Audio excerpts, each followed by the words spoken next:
Hi guys, it's your girl Reese, and I am here for another Dear Diary segment under the Sincerely Florece platform. Okay, I did a short rendition of this message today on TikTok. If you want to check that out, the link will be in my description box down below. Definitely go check that out. I would love the support. If you are here from TikTok, thank you so much for traveling all this way over here. It means the utmost to me. And this is just going to be a quick recap of the two-part TikTok conversation. And then it will also be, let me fix this. And then it will also be a continuation from that. Okay, so before we get into the goodness, let me get the formalities out the way. If you're new to my channel and I passed the vibe check, hey girl, what's up, my boy? Be sure to like this video, share it or repost it, so that way I can get out into the algorithm and more people can come and get some of the gems that I'm dropping. Be sure to subscribe and hit the post notification bell so that way you can come see my face every time it pops across your phone, laptop, and or TV screen. Now, with all that being said, let's go ahead and get back into the message. So, like I told my TikTok friends, I'm thinking about starting a podcast called Listen Here. Maybe it'll even just be called Sincerely Florece, right? Since these Dear Diaries are, originally where they started. And today's message was really about the pressures of social media and what you may feel like you have to do to conform to be able to be successful on their specifically comparison. And I was speaking in regards to comparison, saying that it is a rabbit hole of chaos. It will lead you to, not being confident. It will also lead you to coming from a place of lack as far as mindset goes. And it will also lead you to a place where you won't remain consistent. It is important to not compare. And I'm not trying to preach, but I don't have a tangible talent. My talent is my mind. And, being successful to me looks like being able to help other people. And I like to talk, and I also like to provide any insight from my experiences and, what I've learned. This is just who I am. This is who I've always been. If you know me, you know this is true. If you know my family, then they'll tell you I'm usually the sounding board of the person they come to for advice or just to listen to them when they have something to say. So for me, this is my lane. This is what I like, and this is what I'm going to do. If this is not something that you like, if you're not someone who has the patience to listen to someone else talk, if this is too monotone for you, not too upbeat, or, not something that you vibe with, that's totally fine. You can click off. Or send it to someone who you feel like may vibe with me. If I am your cup of tea, if I do pass a vibe check, if you do understand or like where it is that I'm going with this and you want to stick around with me, again, I love you for that and appreciate you. So when it comes to social media, it's a beast. It's an uncontainable beast. It has evolved into something that I don't even think the creators of social media platforms desired for it to be or realized it would become. Everybody has a voice. Everybody has an opinion. Everybody's a critic. Everybody thinks that they know right from wrong. Everybody thinks their advice is the best advice. We compare ourselves to the people that we see, that we follow, that we watch. And some of it is on purpose. Some of it is involuntary. Sometimes you don't even realize you're doing it. Social media has become so big that reality is an afterthought sometimes.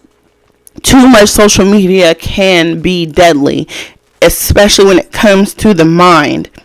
I believe the old people, our ancestors, are probably rolling over in their graves because it's like kids don't play no more. They don't go outside. You rarely see them at parks. They don't have imaginations. They always want to turn on their phones and, be on TikTok or Instagram or, Twitter. Twitch, they want to game, they want to watch TV. Even as adults, I can remember when cell phones used to be an afterthought. I didn't have my first cell phone until I was 16, and it was a red Motorola, and you still had to like punch the numbers to be able to text, and minutes weren't free till after 9, and you had to have top 5 faves. We were on T-Mobile to be able to talk for free. Unlimited talk, text, and data wasn't a thing, and if it was, you were spending like upwards of $200. And times were much simpler. Even MySpace, when it came out, it was like all the rage. We were coding to create backgrounds and put songs on there, and all of that. I was like many girls who had a Chris Brown background, and and then if your faves, your top 8 or whatever, if you were arguing with your friends or you had broke up with your boyfriend, the way they would find that out is they check your top 8. So times are real simple, and I'm a 90s baby, so think about those who were born before me. My dad, he loves talking about his childhood and how they would ride their bikes. We live in Las Vegas, born and raised here. My parents were born in Fordyce, Arkansas, both of them, but for the most part my dad was raised in Vegas. And he talks about times where they would ride their bikes, because he has a very big family. We actually have one of the larger families in the Las Vegas area. And they would go to Anderson Dairy Farms, or they would go downtown to like Binion's and sneak into the Horseshoe and jump into the wishing fountains and steal the money, and then go ride their bikes to Anderson Dairy to get an ice cream or some penny candies. And it just sounded like a different world. And he would always tell me when we were kids, like, that was a different time. That was a different time. And I didn't really understand what it is that he meant by that until I've gotten older and had children of my own, and seen the way that the world has evolved. And really, it was a different time, because my childhood was a different time. My kids look at me like, what are you even talking about? And I came in on the cusp of the information age. So to see where social media has gone now, to where it influences everything that most of everyone does, from what you wear to what you eat to what you like to what you listen to, it almost feels like you don't have a choice. So when you decide to join the chaos, so to speak, like most of us do, and become content creators, whether that's on a smaller or larger scale, it's important that you hold tight to some form of self-identity, because when you do begin to compare yourself or the things that you do, or your channel or what have you, to those that you see, that's a dangerous game, because immediately when you compare, it's like, well, you're never going to reach the standards of those that you're looking at. If you like to cook and you're making a cooking channel and you're comparing yourself to those of like Ina Garten or Reed Drummond or Bobby Flay, immediately you're putting yourself in a lack mindset, because you're saying that your things will never be as great as theirs. But you're not Bobby Flay, you're not Ina Garten, you're not Reed Drummond, you're you. And I found myself doing that lately. And when I decided that I did want to become a content creator and I wanted to take it seriously, I promised myself that I was going to remain true to who I was, that I wasn't going to let outside voices dictate my voice or what I did. And I started to get consistent with my postings on TikTok specifically. YouTube, I've been neglecting a lot. YouTube, I've been neglecting a lot, and I'm going to get back into it and remain consistent with that also. But I started to lack a little bit of understanding when it came to myself. I wasn't kind to myself. I started to judge my body. I started to judge my face and how I looked, how I talked. I was like, well, I'm kind of boring in the aspect of who's really going to find me entertaining or want to stick around and watch me every day, even if it's just a fuck off. Who's going to want to listen to my writings or my poems or my messages? And I started to get a little bit, not depressed, but like, damn, maybe I shouldn't be doing this. Maybe I won't be good at this. What if I'll never pop off? And it's not even about just going viral. It's about remaining consistently at the top of where it is that I expect to be. And I had to stop and be honest with myself and say, you know what? You need to shut out all of that background noise in regards to everything else. You need to stop comparing yourself to them, because you're not them. You're fucking you. And I'm sure that they have moments, the people that you were comparing yourself to, the socialites, the people that you like to watch and are subscribed to.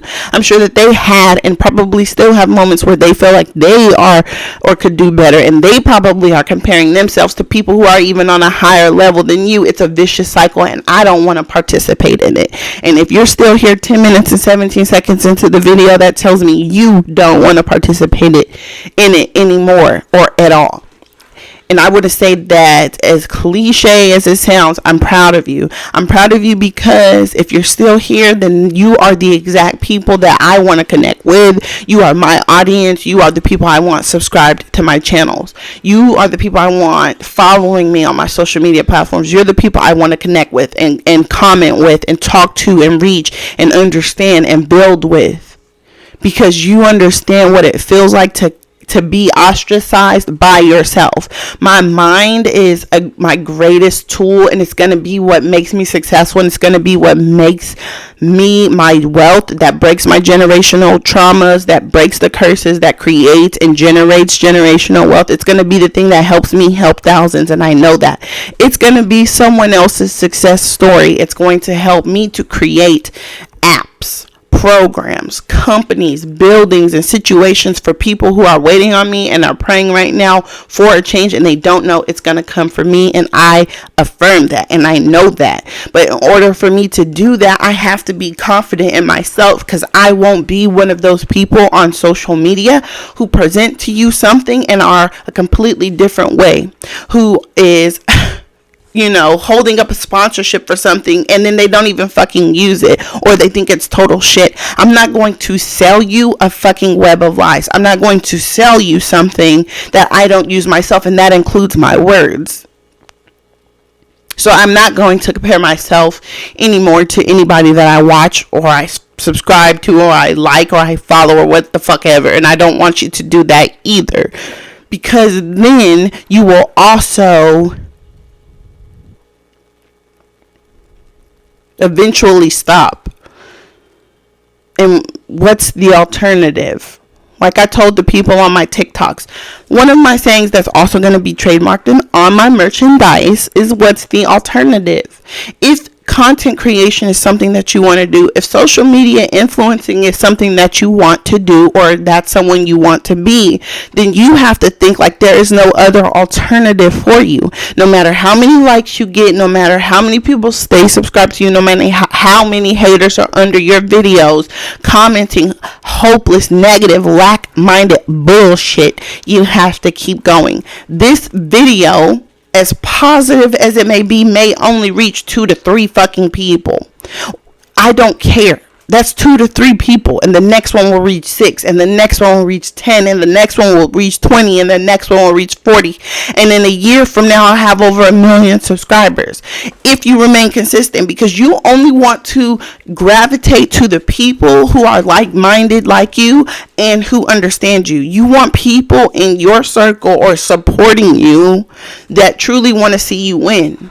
I don't do this to just have thousands of people. I don't care about the quantity. It's the quality of the souls who watch me that matter to me, because those are the ones that I want to help. Those are the ones that I want to connect with.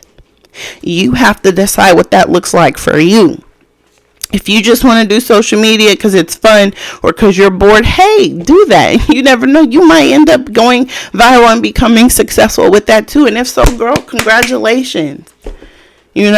Or my boy, congratulations. We don't all have to have the same reasons, and it doesn't always have to look the same for each of us. What matters is what makes you happy and what you're striving to get out of it.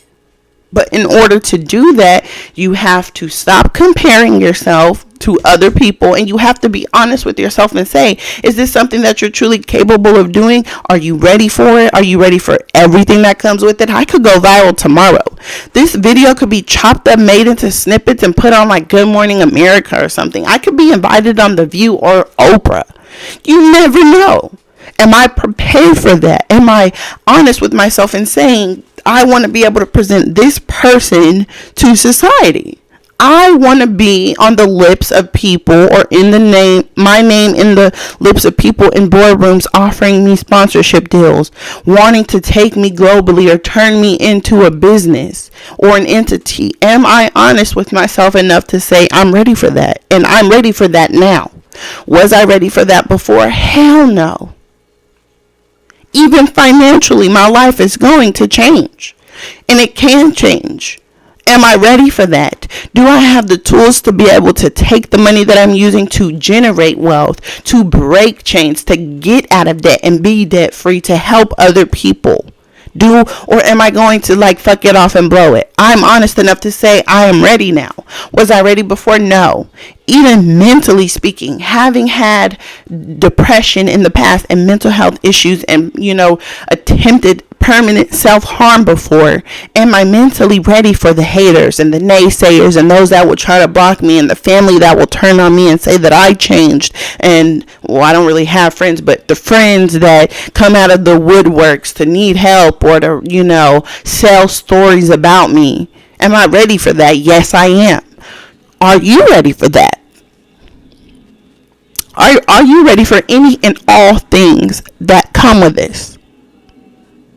There's an author who helped to revolutionize my thinking and change my life back in 2020 when I was at one of the lowest points in my life, and his name is Gary John Bishop, and he has a book called Unfuck Yourself that I absolutely loved and probably listened to about 20 times on Audible. And he has a saying that I still use to this day. And when speaking with my family, when they ask me for advice, I provide them this gem. And I'm going to give it to you. Expect nothing and accept everything. When you are in a space like this, where you're at a crossroads trying to determine what it is you're going to do next and what your life is going to look like, you need to accept any and everything that comes to you and expect nothing from anyone. Have no expectations, so that way you're not disappointed, you're not let down, you're not surprised, and you're not putting your eggs in a basket that's going to break. Be grateful for all things, whether they're good or bad, positive or negative. So that way you're able to enjoy those people, you're able to enjoy your surroundings, you're able to create lasting memories, and you're living in the moment. I found myself for many years thinking about what's to come. I can't wait till I get rich. I can't wait until I lose the baby weight. I can't wait till I get married. I can't wait till I'm done having kids. I can't wait till I blah, blah, blah, blah, blah. And in doing so, I'm racing to get to those spaces when the life that I'm living is only in this moment. And then you find yourself looking up 4 to 5 years later like, damn, where did the time go? What did I do with that? What experiences did I have? What memories did I create? Where did I travel? Who did I meet? What friends did I make? Nobody, nothing, nowhere. Because I was too busy trying to get to this point. And now that I'm here, I don't have anything to help me build on that. It sucked. Yeah, sometimes you don't want to live in the moment because this moment might be shit. You might be fat. You might be broke. You might be brokenhearted. You might be depressed. But so what? Because there's something to learn in this moment from being brokenhearted, depressed, fat, broke. There's something for you to learn in this moment. So that way you won't be broke, brokenhearted, fat, or depressed any longer. Give yourself a break. Love yourself and be happy. Be grateful. That way you don't have to compare because you know who you are. At any rate, this video has gone on long enough. Thank you so much for sticking around for an episode of Sincerely Florece. That's what we're going to call it. And until next video, be good to yourself, be good to others, and keep going.